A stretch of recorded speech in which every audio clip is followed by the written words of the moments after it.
সংসার জীবনে এই মায়ার সংসারের কষ্ট যখন আসে জীবনে, তখন যদি আমাদের কান্না হয়, মানে আমরা কাঁদি, সেই মায়ার কান্না কাঁদলে কিন্তু হৃদয় মাঝে জ্বালা হয়। সংসার জীবনে কষ্ট পেলে আমরা যে কাঁদি তাতে হয় জ্বালা, যন্ত্রণা, কষ্ট।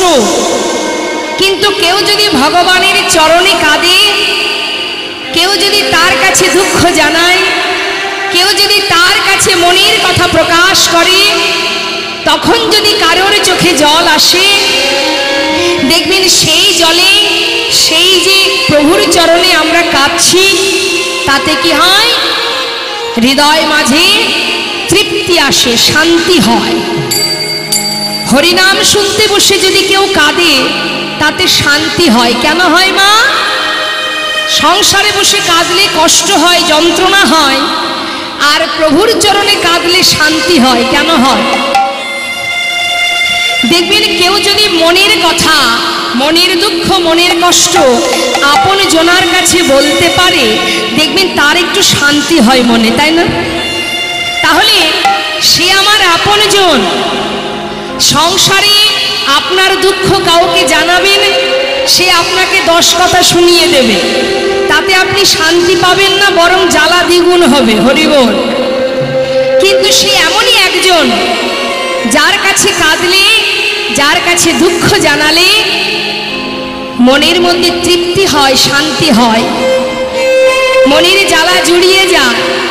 তাহলে আপনকে, যার কাছে মনের দুঃখ জানালে শান্তি পাবো, সেই তো আপনজন। তাহলে এই সংসার জীবনের জন্য কেঁদে লাভ নেই। কেন লাভ নেই? সংসারটা শুধু একটা মোহ আর মায়া। এই মায়ার সংসারে দুঃখও আসবে, আবার সুখও আসবে।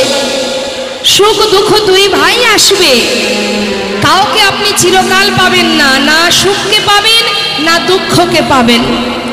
আমরা সবাই ভগবানের সংসারের একজন, সেই পরিবারের একজন। তাহলে সেখান থেকে এখানে কেন এলাম? কেন এলাম জানেন?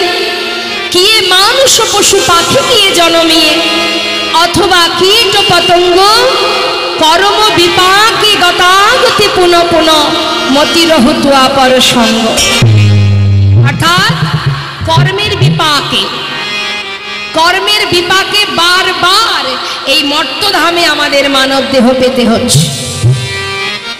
প্রতিশ্রুতি, তার কাছে প্রতিজ্ঞাবদ্ধ, 84 লক্ষ জনী ভ্রমণ, যা কিছু করেছিলাম, মর্তধামে মনুষ্যকুলে জন্ম পেয়ে ভগবানের নাম করব। শাস্ত্রে আছে না? দেখবেন শাস্ত্রে আছে, কৃষ্ণ ভজিবার তরে সংসারে আইনো, মিছিয়ে মায়ায় বদ্ধ হয়ে বৃক্ষ সম হয়ে। এসেছিলাম কৃষ্ণ ভজন করব বলে, কিন্তু এসে হলো কি? মায়ার সংসারে, মায়ার জালে আবদ্ধ হয়ে, মায়ার পিছনে ছুটতে ছুটতে কৃষ্ণ ভজন আমাদের আর হলো না। কিন্তু একবারও ভেবে দেখেছে, গোনা দিন ফুরিয়ে যাচ্ছে, সময় চলে গেলে আর পাওয়া যাবে না। কাতব কান্তা কস্তে পুত্র সংসারায় বৌতিব বিচিত্র, নলিনী জলগত তরলাং তদ্বৎ অতিশয় চাপলা। হে জীব, সংসার জীবনে পুত্র কন্যা আত্মীয় পরিজন, যাদের জন্য তুমি তোমার সাধীর কৃষ্ণ ভজনের মানব দেহটা মাটি করছো, একবার ভেবে দেখো, যার কর্ম তাকে করতে হয়। তুমি যে কর্মটা করছো এটা সংসারের কর্ম, কিন্তু নিজের কাজটা তুমি ভুলে গেছো। তোমার নিজের কর্ম কি? তুমি যে সংসারে কর্ম করছো করে যাও, কিন্তু আপন কাজ কি? একবার বদন ভরে দিন অন্তে প্রভুর নাম স্মরণ করা, তার বদনে নাম গাওয়া, তার সেবা দেওয়া, তাকে ভালোবাসা। এটা হচ্ছে আমার কাজ। তোমার জীবনে যা যা স্বপ্ন আছে পূর্ণ করে নাও, কিন্তু তার বিনিময়ে যে কদিন তুমি বাঁচবে, তুমি কিন্তু তোমার পরিবারের কাছে থাকতে পারবে না। হরিবল। কি চাইবে মা শেষ জীবনে? টাকা না পরিবার? বাবা, আমার টাকার দরকার নেই, যে কদিন বাঁচবো যেন আমি আমার আপনজন, ছেলে মেয়ে, আত্মীয়, নাতি পুতি, তাদের কাছে থাকতে পারি, তাই তো? মানুষ কতবার বদলায়, কতবার বদলে গেল, ঠিক তদ্রূপ সংসার জীবনে তুমি যাকে অবলম্বন করবে, যাকে ভরসা করবে, সেই কিন্তু বদলে যাবে। পরিস্থিতির সাথে সাথে সে বদলাবে। তাই জগতে এমন একজন আছে যাকে না ডাকলে, না ভালোবাসলেও সে সর্বদাই তোমাকে চোখে চোখে রেখেছে, সর্বদাই তোমার পাশে ছায়ার মতো পড়ে আছে। যার কথা তুমি ভাবছো না, সে তোমার কথা ভাবছে, কারণ সে পাঠিয়েছে এখানে।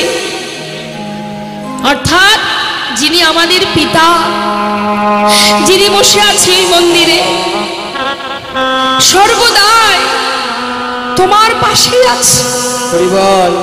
শুধু দেখার মতো নয়নটা তোমরা হারিয়ে ফেলেছ। যে নয়নে তাকে দেখা যায়, সেই নয়নের উপরে মায়ার আবরণ পড়ে গেছে।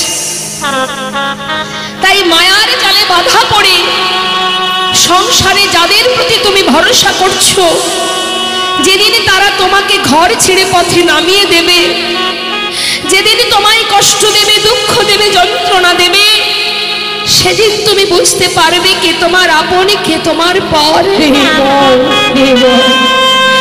তাই ভগবান বললেন, ওরে তোরা আমায় ভুলে যেতে পারিস, তোরা ভুল করতেও পারিস। কেউ কিন্তু আমার আপনার মতো কাঙাল ছিল না, সবাই ছিল জমিদার। সমস্ত জমিদারের সুখ স্বাচ্ছন্দ্য পরিত্যাগ করে, সমস্ত মোহ মায়া পরিত্যাগ করে তারা একটা ছিন্ন বসন পরিধান করে চিরতরে সব ফেলে চলে গেছে। যেজন তার আপনজন, সেই আপনজনার সন্ধানে চলে গেছে আপন ঘরে। বিশ্বকবি রবীন্দ্রনাথ ঠাকুর তিনি বলেছিলেন, হে দয়াময়, তুমি তো সর্বদাই আমার কাছে আছো, কিন্তু আমি তোমায় দেখতে পাচ্ছি না, কারণ আমার এই চোখ দুটো থেকেও আমি অন্ধ হয়ে গেছি। তাই তো শাস্ত্রী মহাজন বললেন, হৃদয় মন্দিরে পরমাত্মা রূপে ভগবান বসে আছে। একবার তার কথা স্মরণ করে যদি তোমরা দুবাহু তুলে হরিনাম করতে পারো, আর কিছু করতে হবে না, শুধুমাত্র কলিজীবের শ্রেষ্ঠ ধন মধুমাখা হরিনাম করো। তবে হরিনাম গাইবার সময় মনের ভিতরে কোনো আশা, কোনো লোভ লালসা চাওয়া পাওয়া যেন না থাকে। শুধু একটাই উদ্দেশ্য, হে প্রভু, যেন তোমার চরণ পাদপদ্ম লাভ করতে পারি, এই কামনা নিয়ে মনে রাখতে হবে পুলক মানে আনন্দ, আর বদনে গাইতে হবে গৌর গুণগান, বদনে থাকবে হাসি। কি বললেন শাস্ত্রে? বললেন, গৌরঙ্গ বলিতে হবে পুলক শরীর, হরি হরি বদনে নয়নে বহেনীর। নয়নে থাকবে বাড়ি ভগবানের চরণে দেবার জন্য। হ্যাঁ, আর কি করতে হবে? সদ্গুরু চরণ আশ্রয় করতে হবে।